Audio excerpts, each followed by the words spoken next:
Hello नमस्कार दोस्तों, मेरा नाम है जय सिंह और आप सभी का स्वागत है मेरे यूट्यूब चैनल में। तो दोस्तों, in my last video I told you what subject complement is all about, right? And in this video we will learn about verb complementation. But before that we need to understand what main verb is all about. तो अगर दोस्तों main verb की बात करें तो मैंने आपसे एक चीज कहा था, वो शब्द जो मेन एक्शन को, right, action might be physical, action might be mental, जो एक्शन को रिप्रेजेंट करता है हम लोग उसे मेन वर्ब कहते हैं। दोस्तों, आपकी मेन वर्ब को हमने दो टाइप्स में डिवाइड कर दिया है। एक होती है फाइनाइट वर्ब, एक होती है नॉन फाइनाइट वर्ब। आज की वीडियो में हम लोग सिर्फ बात करेंगे फाइनाइट वर्ब की, लेकिन इन दोनों में डिफरेंस क्या है एक बार वो समझ लीजिए।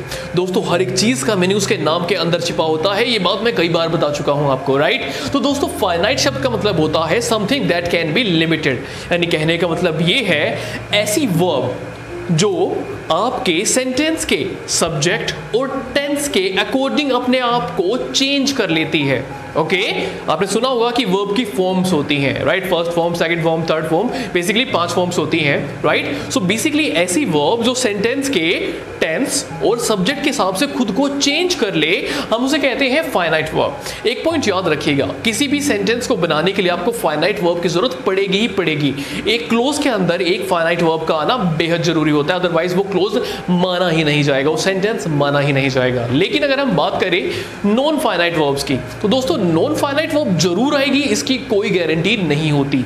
और दूसरी बात, ये सब्जेक्ट और टेंस के हिसाब से खुद को कभी चेंज नहीं करती। ओके, ये आ भी सकती है और नहीं भी, सेंटेंस को इनके बिना बनाया जा सकता है। तो मैंने आपके सामने कुछ एग्जांपल लिखे हैं, बस एक बात को समझिएगा।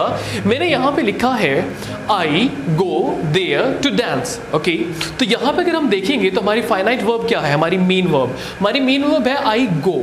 तो यहां पे गो का मतलब क्या होता है? गो का मतलब होता है जाना कहीं पर, आप सभी जानते हैं। ये हुई आपकी वर्ब की फर्स्ट फॉर्म, राइट? लेकिन उसके बाद में आपने यहां पे आपने यूज किया है टू डांस। टू डांस है तो एक्शन ही, लेकिन ये क्या है? ये नॉन फाइनाइट है। क्यों? क्योंकि भाई साहब ये आपके सब्जेक्ट के हिसाब से नहीं चल रही है। ओके, नेक्स्ट सेंटेंस देखते हैं। मैंने कहा शी, अब यहां पे मैंने सब्जेक्ट जो यूज किया है वो है सिंगुलर और टेंस है आपका simple present.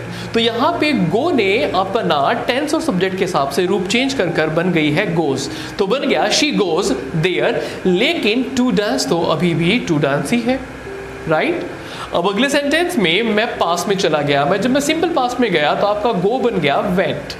We went there, लेकिन टू डांस अभी भी एज इट इज है, राइट? तो मैंने कहा अगले सेंटेंस में ही, अब मैं यहां पे चला गया हूं परफेक्शन में, परफेक्ट, राइट? परफेक्ट एस्पेक्ट आपको बताया था लास्ट वीडियो में। तो हैज के बाद आपका गो बन गया गोन, दैट इज थर्ड फॉर्म, लेकिन टू डांस तो अभी भी एज इट इज ही है। अगले सेंटेंस में मैंने कहा दे, फिर मैंने यहां पे लगाया प्रोग्रेसिव एस्पेक्ट आर और यहां पे आपकी वर्ब बन गई आईएनजी गोइंग देयर, लेकिन टू डैश तो अभी भी ऐसा ही है। तो क्या निष्कर्ष निकल के आया? निष्कर्ष निकल के आया कि बेसिकली आपके सब्जेक्ट के जस्ट बाद में जो मेन वर्ब आती है हम उसे फाइनाइट वर्ब कहते हैं। फाइनाइट यानी कि that can be limited by tense and subject. वो वर्ब जो आपके सेंटेंस के सब्जेक्ट और टेंस के हिसाब से अपने रूप को बदल लेती है, हम उसे फाइनाइट कहेंगे। जबकि जो अपने रूप को नहीं बदलती, जो सब्जेक्ट और टेंस के हिसाब से कंट्रोल नहीं की जा सकती, हम उसे नॉन फाइनाइट वर्ब कहते हैं। आई होप यहां तक समझ में आ गया होगा। सो दोस्तों, अगर हम बात करें वर्ब कॉम्प्लीमेंटेशन की, तो दोस्तों कॉम्प्लीमेंट का मतलब होता है पूरक, यानी कि something that completes the meaning. और वर्ब कॉम्प्लीमेंट का मतलब हुआ कि वर्ब के बाद आकर जो शब्द आपके प्रेडिकेट के मीनिंग को पूरा करे, आपके वर्ब के मीनिंग को पूरा करे, हम उसे वर्ब कॉम्प्लीमेंट कहेंगे।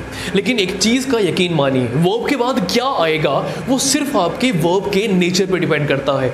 वर्ब के बाद कोई नाउन आ सकता है, वर्ब के बाद कोई दूसरी वर्ब यानी कि नॉन फाइनाइट वर्ब आ सकती है, वर्ब के बाद कोई प्रीपोजिशन लग सकती है। ओके, एग्जांपल देखिए, अगर मैं कहूं शी इज ईटिंग, तो यहां पे जरूर कोई ना कोई नाउन ही आएगा। She is eating cake, she is eating bread, whatever, right? लेकिन कोई नाउन आएगा।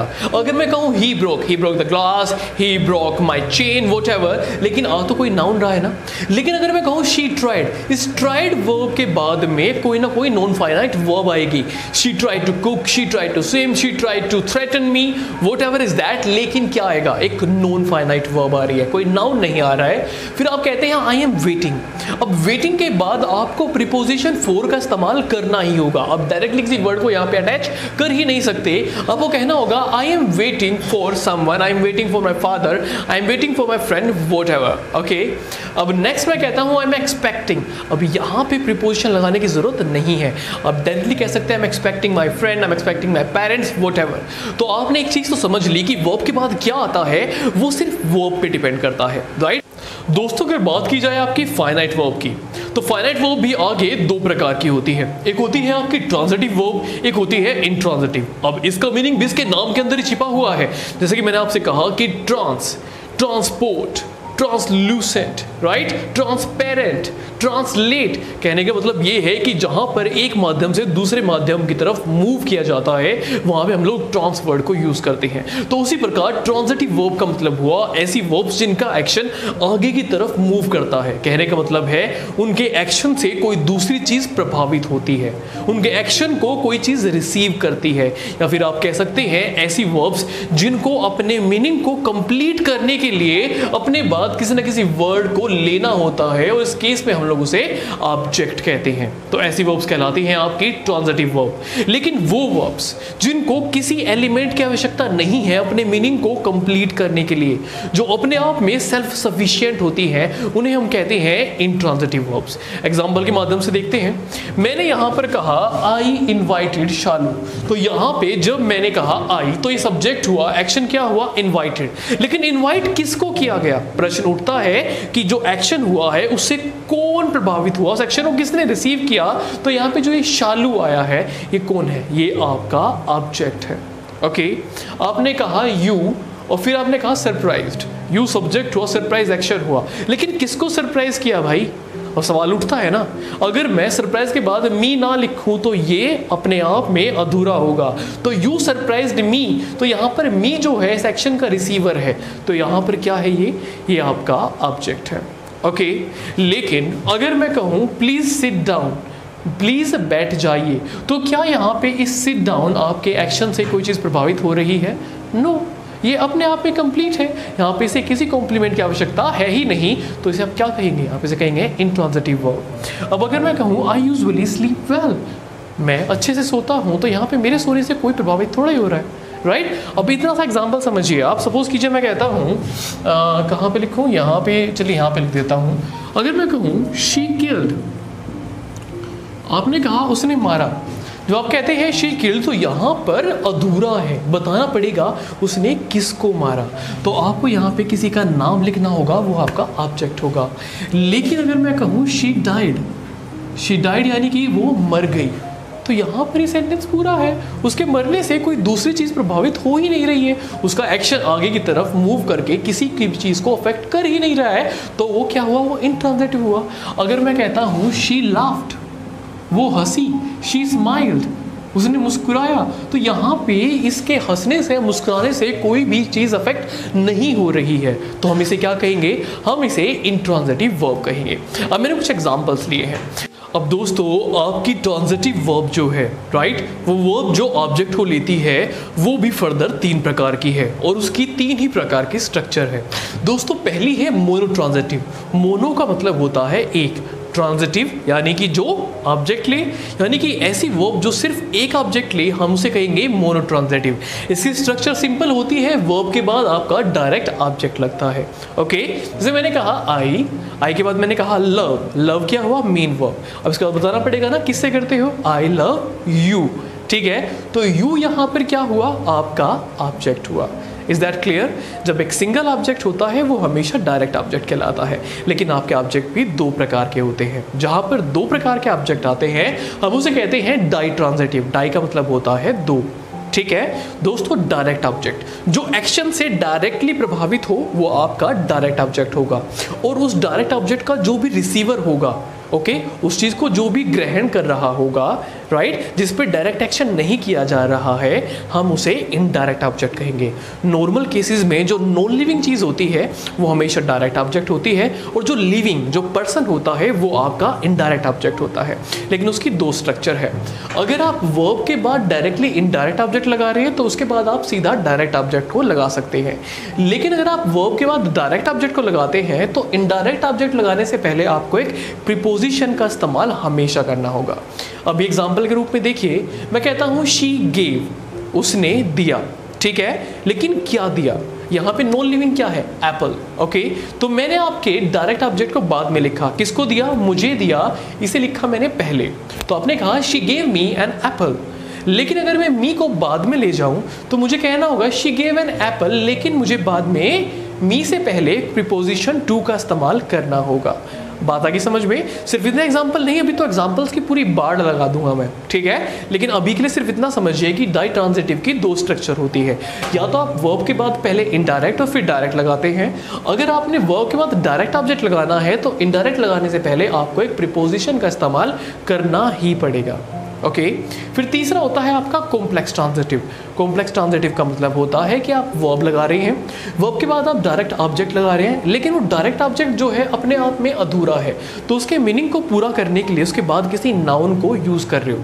भाई साहब, जो आपके ऑब्जेक्ट के मीनिंग को पूरा करे उसी को हम लोग ऑब्जेक्ट कॉम्प्लीमेंट कहते हैं। जैसे आपने कहा शी, सब्जेक्ट कॉल्स, पुकारती है, एक्शन मी, मुझे, वो मुझे पुकारती है, वो मुझे कहती है, लेकिन क्या कहती है? मीनिंग अधूरा है, राइट। तो इस मी के मीनिंग को पूरा किया किसने? क्रेजी ने। शी कॉल्स मी क्रेजी, मुझे पागल बुलाती है, राइट। तो यहाँ पे क्रेजी वर्ड ने आपके ऑब्जेक्ट के मीनिंग को अगर पूरा किया तो ये क्या कहलाएगा? ये कहलाएगा आपका ऑब्जेक्ट कॉम्प्लीमेंट। आई होप यहाँ तक समझ में आ गया। अगर कोई भी दिक्कत हो तो आप मुझे कमेंट सेक्शन में बात कर सकते हैं। फाइनली कुछ एग्जांपल्स के माध्यम से हम लोग चीज़ों को डिटेल में समझते हैं। अब जो स्ट्रक्चर्स मैंने आपको बताई, पहली क्या है? मोनोट्रांजिटिव, जो सिर्फ एक ऑब्जेक्ट को लेगी। फिर है डाइट्रांजिटिव, जिसके बाद दो ऑब्जेक्ट आएंगे। और फिर है कॉम्प्लेक्स ट्रांजिटिव, जिसके बाद आपके ऑब्जेक्ट के बाद उसका ऑब्जेक्ट कॉम्प्लीमेंट आता है, राइट। तो हमने तीनों एग्जाम्पल देखे हैं, एक नज़र मारिए। अगर मैं कहता हूँ she opened, right, opened what, किस चीज़ को खोला? The door. तो वॉट का जवाब क्या मिला यहाँ पे? The door. ये क्या है? आपका डायरेक्ट ऑब्जेक्ट है। जब सिंगल ऑब्जेक्ट होता है वो हमेशा डायरेक्ट होता है। ओके, फिर कहता है the wind is moving. Wind is moving what? The curtains. तो वॉट का जवाब क्या मिला? कर्टेन्स। तो ये क्या हुआ आपका? ये हुआ आपका ऑब्जेक्ट। ओके, मैं कहता हूँ आई रिमेंबर। आई रिमेंबर हूँ। अब यहाँ पे हु नहीं, हु से पता चलता है सब्जेक्ट का। हु रिमेंबर यानी सब्जेक्ट। आई रिमेंबर हूम, यहाँ पे हुम ने जवाब दिया हर। अब इस हर शब्द को देखकर आप थोड़े कंफ्यूज हुए होंगे, क्योंकि जब मैंने आपको प्रोनाउन पढ़ाया था तो मैंने आपसे कहा था कि प्रोनाउन को हमने आपके पर्सन के आधार पर 3 पर्सन में डिवाइड कर दिया है। क्या आप देख पा रहे हैं? पर्सन को 3 आधार पर डिवाइड किया है। फर्स्ट पर्सन यानी कि सबसे पहले वो व्यक्ति जिसने कन्वर्सेशन को, जिसने बात को शुरू किया बोलकर, यानी क्या तो स्पीकर या फिर राइटर। हम लोग वहाँ पे यूजुअली आई और वी को यूज़ कर रहे थे जब सब्जेक्ट के रूप में यूज़ करते हैं, लेकिन अगर वो ऑब्जेक्ट हो तो हम मी और अस वर्ड को यूज़ करेंगे ऑब्जेक्ट में, ठीक है। अब सेकंड पर्सन, दूसरा व्यक्ति होता है वो जिसने बात को डायरेक्टली रिसीव किया, सुनकर या फिर पढ़कर। अब वहाँ पर यू होता था और यहाँ पर भी यू ही होगा, कोई बदलाव नहीं होता। ओके, और थर्ड पर्सन यानी कि वो व्यक्ति जो उस कन्वर्सेशन का हिस्सा नहीं है या फिर जिसके बारे में बात की जा रही है। तो अगर आपको याद हो, मैंने आपसे कहा था कि हम यहाँ पे किसी पुरुष के लिए जेंडर के हिसाब से ही, फीमेल के लिए शी, हम लोग ग्रुप के लिए दे, और उसका जेंडर नहीं होता उसके लिए हम लोग इट का यूज़ करते हैं, राइट। अगर ऑब्जेक्ट की बात की तो आप यहाँ पे पुरुष के लिए हिम, महिला के लिए हर, ग्रुप के लिए देम और नॉन लिविंग के लिए यहाँ पर इट का ही इस्तेमाल करेंगे। ये चीज़ भी आपको पता होनी जरूरी है, ठीक है। आगे बढ़े। आपने कहा he built the children a tree house. अब यहाँ पे ही हुआ आपका सब्जेक्ट, बिल्ट हुई आपकी वर्ब, ओके। लेकिन उसने क्या बिल्ट किया? ही बिल्ट वॉट? डायरेक्ट ऑब्जेक्ट क्या है? अ ट्री हाउस। लेकिन आपने इसको बाद में रखा है, राइट। और आपने कहा किसके लिए? रिसीवर कौन है? चिल्ड्रन, बच्चों के लिए। तो ये स्ट्रक्चर बनी subject plus verb plus indirect object plus direct object. लेकिन अगर आप डायरेक्ट ऑब्जेक्ट को पहले लिखना चाहते और इनडायरेक्ट को बाद में, तो आपको क्या करना होता? आपको एक प्रीपोजिशन का इस्तेमाल करना होता और फिर आप लिखते किस चीज़ को? अपने इनडायरेक्ट ऑब्जेक्ट को। He built the tree house for the children, right. आप कहते हैं I gave John the keys. I subject gave दिया, वर्ब क्या दिया, कीज दिया। I gave what, the keys, direct object to whom, किसको दी, जॉन को दी। तो ये हुआ आपका इनडायरेक्ट ऑब्जेक्ट। लेकिन आपने इसको पहले लिखा है, अगर आप इसको बाद में लिखते तो आपको एक प्रीपोजिशन का इस्तेमाल करना पड़ता, I give the keys to John. समझ पा रहे हैं? आपने कहा ही सेंड, उसने भेजा, his mother a post card, अपनी माँ को एक पोस्ट कार्ड। क्या भेजा, पोस्ट कार्ड।